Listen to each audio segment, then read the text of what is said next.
you are cleaning your raw data, you will want to check for outliers, particularly multivariate outliers, because they can really mess up your analysis.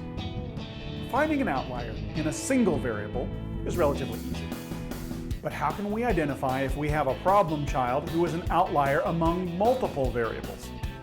We are going to dive deeper into how to identify multivariate outliers using a Mahalanobis Distance test in SPSS.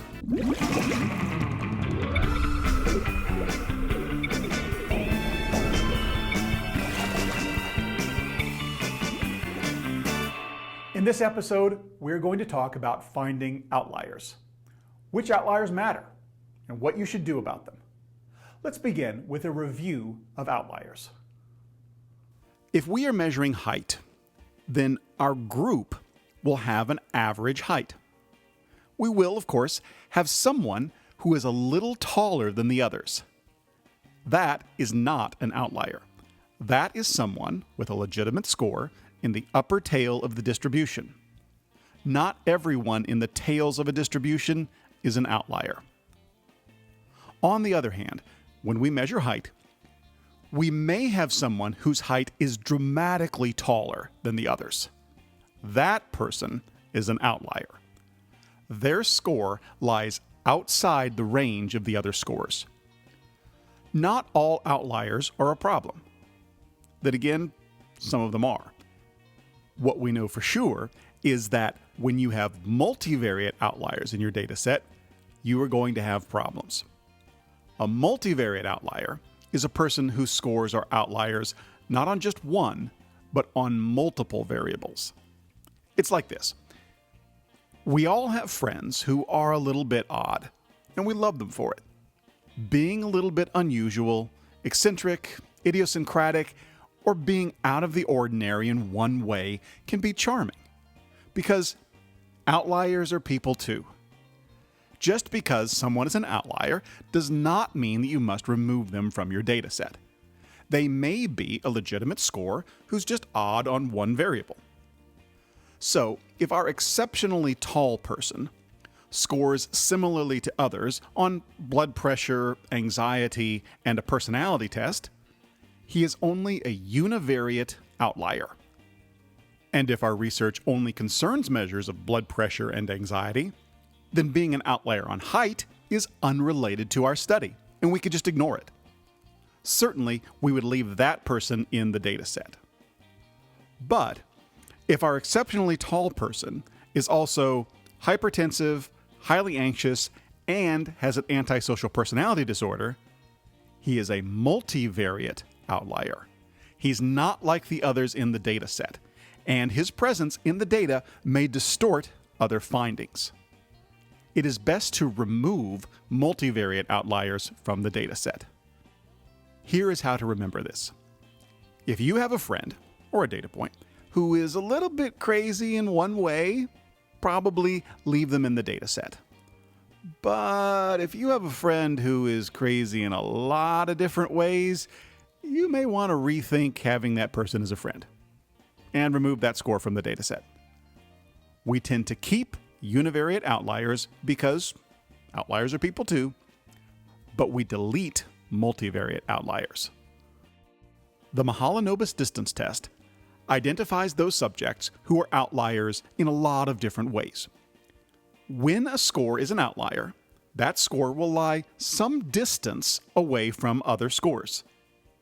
In this example of movie franchise earnings, we see that a few franchises stand out. Star Wars, for example, stands out for having about the same number of movies as the Friday the 13th franchise, but banking a lot more money. The Mahalanobis Distance test looks at the distance that a given score lies from all of the other scores and asks, what is the probability that someone is that distant from all of the other scores just by chance? And that answer will help us to decide if we should keep that score in our data set. For this assignment, we will be working with the dataset Mahalanobis_ph.sav. Now, to be clear, The Mahalanobis test does not require a dependent variable. However, the only way to run a Mahalanobis test in SPSS is by using a regression analysis. And the only way to run a regression analysis in SPSS is to specify a dependent variable of some kind. We will completely ignore the regression output, but we still need to have some kind of continuous variable to use as a DV. I will use the random ID number as a dependent variable.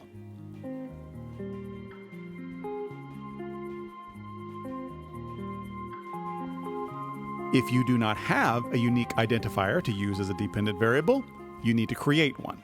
It's easy to do.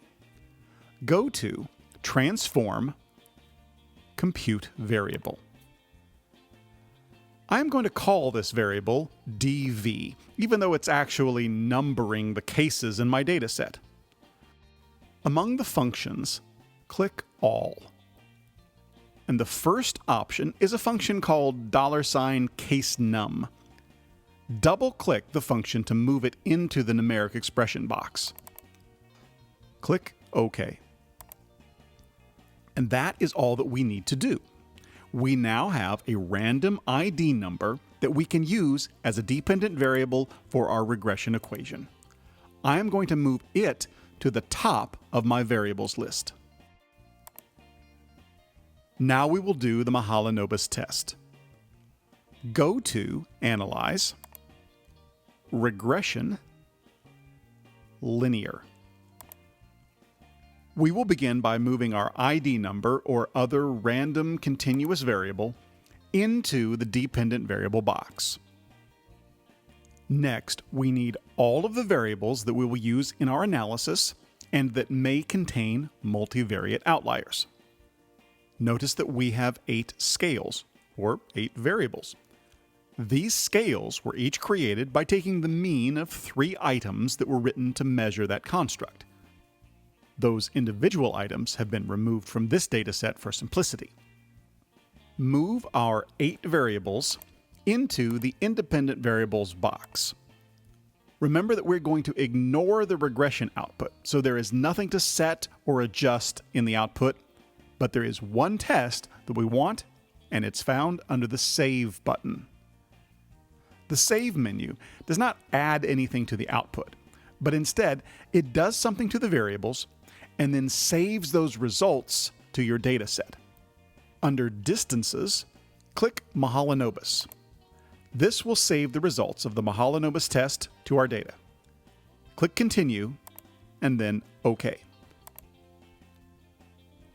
The output window pops up, but we do not need anything in this output. So we will just close the window and we will ignore all of this. Instead, we are going to focus on the data. In Data View, in our SPSS dataset, you will notice that we have a new variable, MAH_1. Those are the Mahalanobis scores that SPSS saved for us. Each case has its own Mahalanobis score. It tells us the distance between it and the other scores. Unfortunately, this does not tell us enough. We want to know the probability that a particular case would be this distance just by chance. There are 2 ways that we might go about interpreting the Mahalanobis scores. The first begins with sorting the data. Larger Mahalanobis scores mean greater distances, i.e., more extreme outliers. So we want those largest scores at the top of our dataset. Right-click, or Control-click on Mac, on that MAH1 variable and choose Sort Descending. This will move the largest scores to the top. To interpret these scores, we could use a chi-square distribution table. You can usually find one of these tables in your statistics textbook, or I have one posted in a Google folder for this channel. See the description or click on the link in the channel artwork.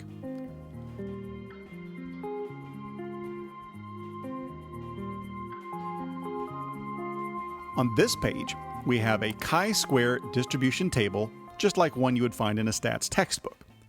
but I'm going to use this tab where we can have more control over the critical values. There's something that I want to teach you here. We want to determine a chi-square critical value for any degrees of freedom. So we will begin with our typical 0.05 alpha level. But then what should we use for our degrees of freedom?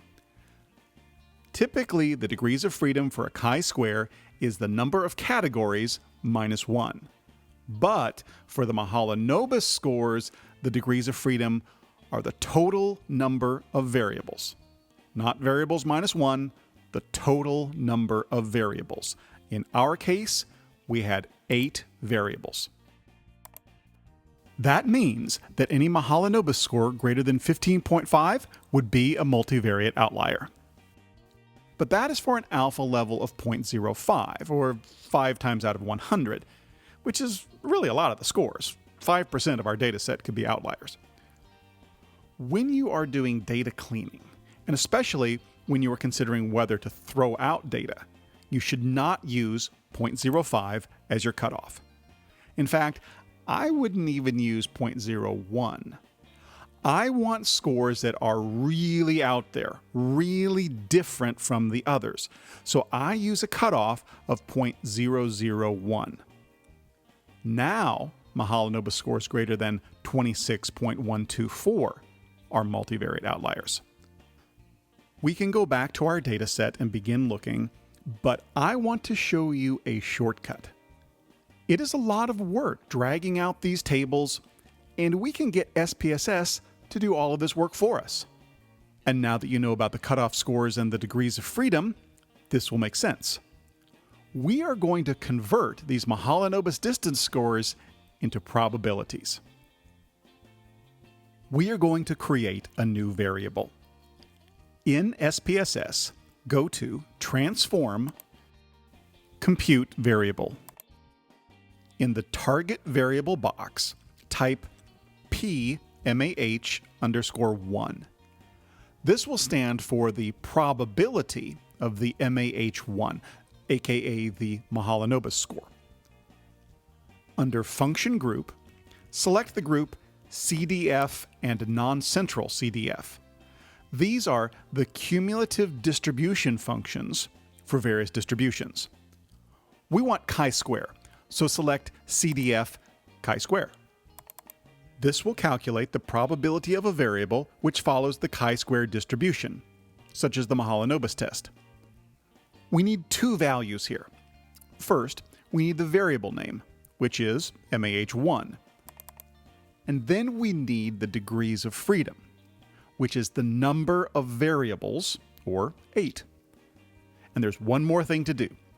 Because the CDF function in SPSS computes cumulative probability from the left end of the distribution, we actually want the inverse of this probability.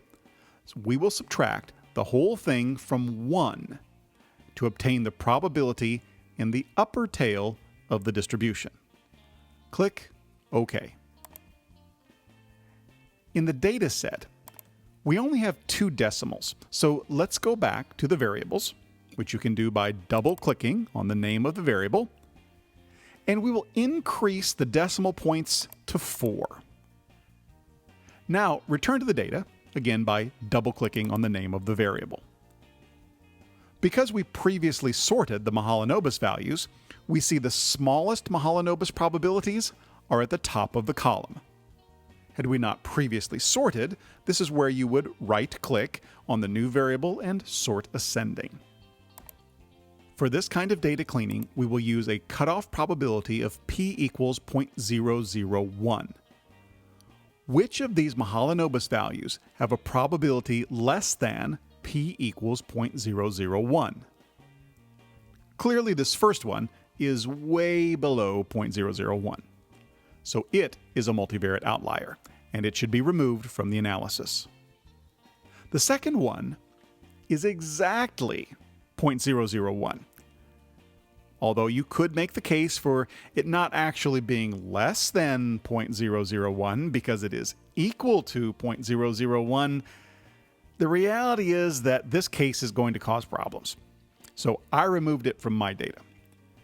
I figured that I was starting with 146 cases, so I could afford to lose that one. Now then we have a case that is 0.0014.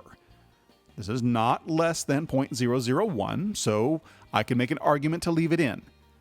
In fact, I did leave it in, based on this Mahalanobis probability, but it later popped up in other assumptions testing, so I ended up removing it before the analysis too. And those are the kinds of decisions that we have to make when we do exploratory data analysis. I would probably make a note and keep an eye on these two cases as well. The rest of them, however, look like they will be fine.